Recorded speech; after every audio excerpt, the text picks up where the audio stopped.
pra contar todos os inimigos. Eu sei que chegar lá vai ser difícil. Ouro pra mim, muito ouro pra mim.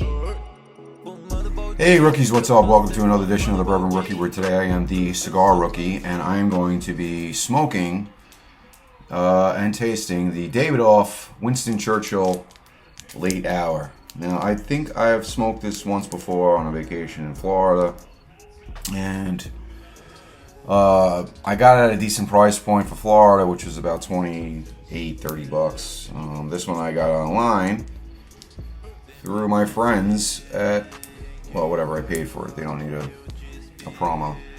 But I got it online for roughly $22, which I thought was pretty good and good enough for me to revisit this cigar. Voted number 1, top 10 of 2017 Cigars Limited, UK. Number 2, top 25 of 2017 by Half Wheel.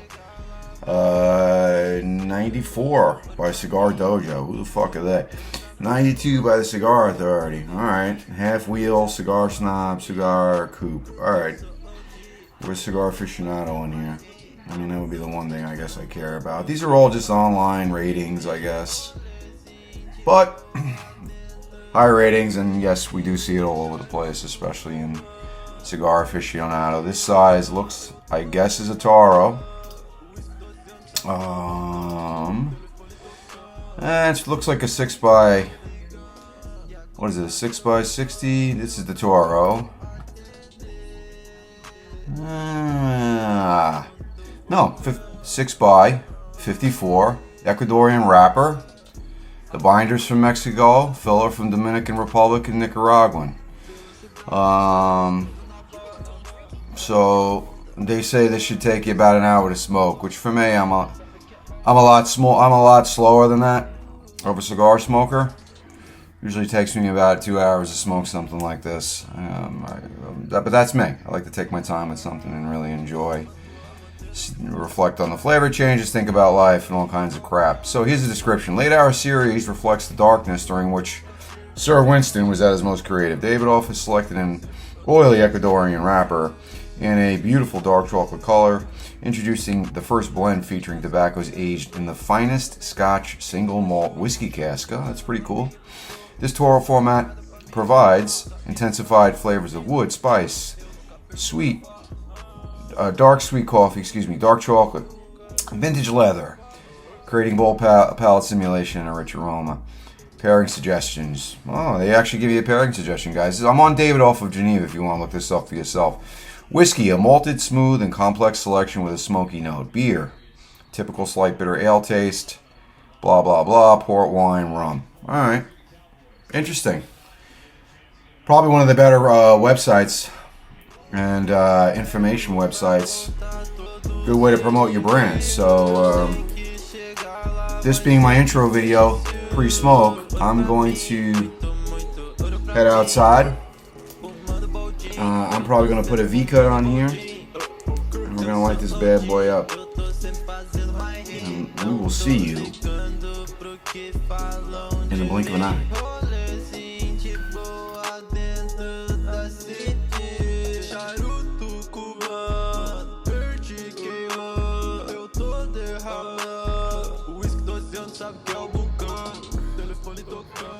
So we have our Winston Churchill, the Late Hour by Davidoff, lit.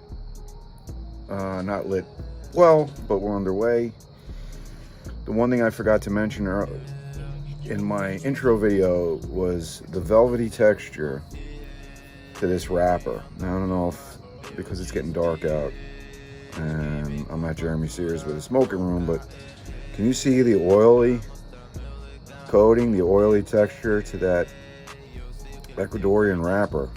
I mean, considering this is an Ecuadorian wrapper, this is pretty impressive. It's got an unbelievable feel to it that I just don't get from other cigars that I smoke.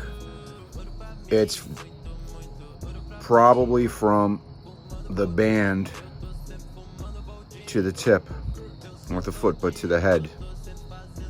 Keep the jokes aside, folks. It is packed solid. packed solid. So even with a V cut, there's a solid, I wouldn't say a hard pull, but there's a definite slower pull to it because of the way the leaf's packed it. So I happen to like that. It seems to really not be having any burn issues, other than the fact that I need to correct it because I didn't light it well enough. The aroma off this it's phenomenal. It's that leather, which I always make fun of the leather note, but I'm definitely getting it. I'm getting a mild spice that just opens the sinuses, which is great. Even the burning, the smell of the burn is like a burnt, it's like a burnt chocolate or burnt wood, like a woody chocolate. I can't really describe it, but it's rare and it's phenomenal. It's nutty. So without any further ado, I'm going to get into this. Try and keep my review short. It's almost impossible for me because I like to hear myself speak. As you can see, I need to get that foot done, burning a little bit better. But the initial tasting profile, it's lemon, cedar, I guess a little bit of leather, some earthiness, a little cocoa, all wonderfully blended together, wildly enough. So as crazy as sometimes these descriptions that you get online for whether it's a whiskey, bourbon, whatever it is, or a cigar, sometimes I scoff at them and I go, what? But this I'm kind of getting. So without any further ado, I'm going to get into this, and I'll try to keep the video short. But so far, so good, especially for the price point. And we'll talk about that a little bit more later.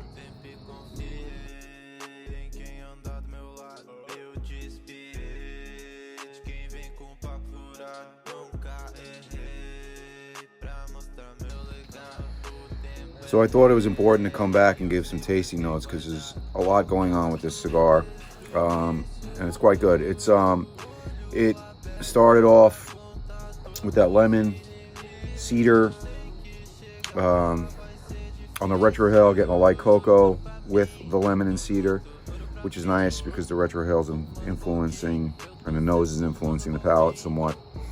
It's mild, but we're at a point now where the cedar is transitioning to almost some nutty notes, like a burnt almond, a little bit of a cocoa, and some, I hate to say it, but leather, some earthiness.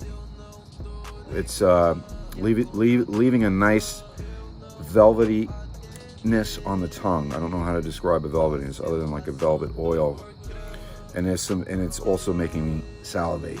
So now is the time to actually get maybe a water or something to drink with this, just so I can concentrate on this review. But it's, the first third, we've got some nice flavor changes, and I thought it was important to note that. So see you on the next third.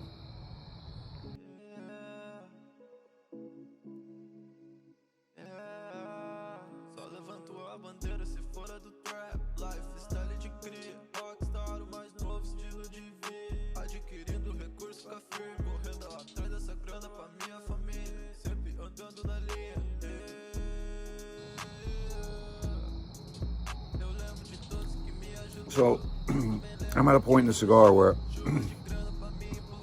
I wanted to update you.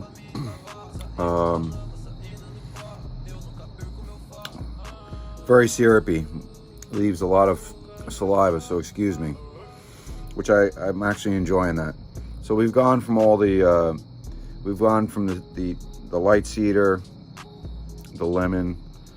Now I'm at a point where we're switching over to some bolder flavors of some cocoa, like a dark chocolate with some earth, some leather, a little bit of a cinnamon, and we still have some nutty notes in there with some coffee, but the flavor has gotten bolder. The retro hail is still sweet, pleasant. Really good smoking experience. This cigar, I looked it up, I forgot, it cost me $26.50. So just a real full-bodied cigar, and again with these flavor changes, that's the full-bodiness. You're not getting full body necessarily in strength, but this, I feel like, is kind of creeping up on you the more you smoke it toward the end.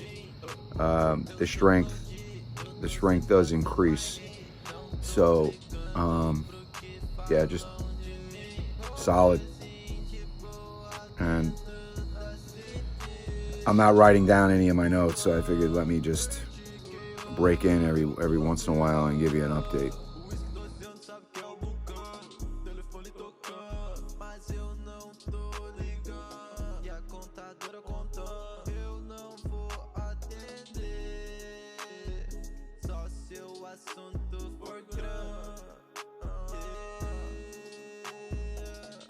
Acendendo essa tocha,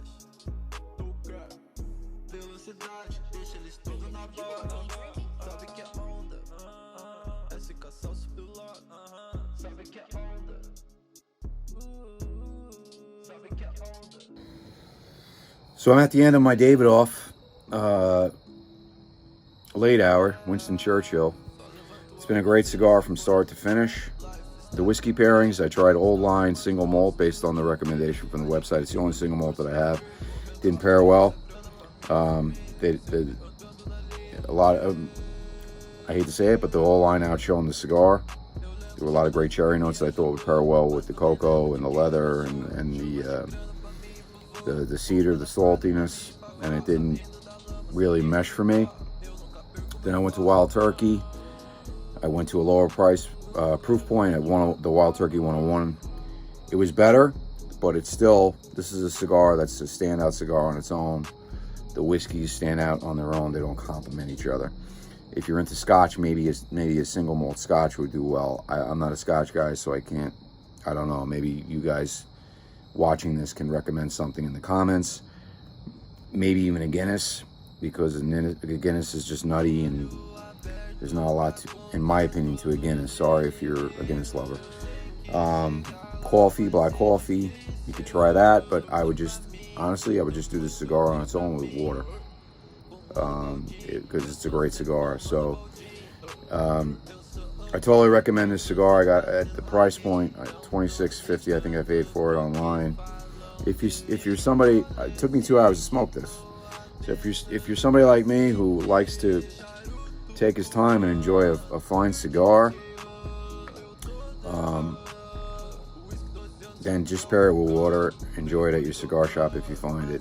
I would even pay, if I went to a cigar shop, I'd even pay probably $30 for this, because I know I'm going to sit for 2 hours in the cigar shop, watch a game, hang out, and basically rent the seat for the 2 hours that I'm there. So definitely give it a shot. Great cigar. Great cigar, very sneaky with its strength. You know, there are cigars out there that from the moment you light it, you know it's a strong cigar. You need to eat something before you smoke it, you know. But this is sneaky in strength. So, and the complexities and the flavor changes are just great. So, give me a like and a subscribe. Any experiences you have with this cigar, put it in the comments. And we'll see you on the next video, guys. Take care, stay frosty, have a good one. I gotta go watch my Jets get trounced by Taylor Swift.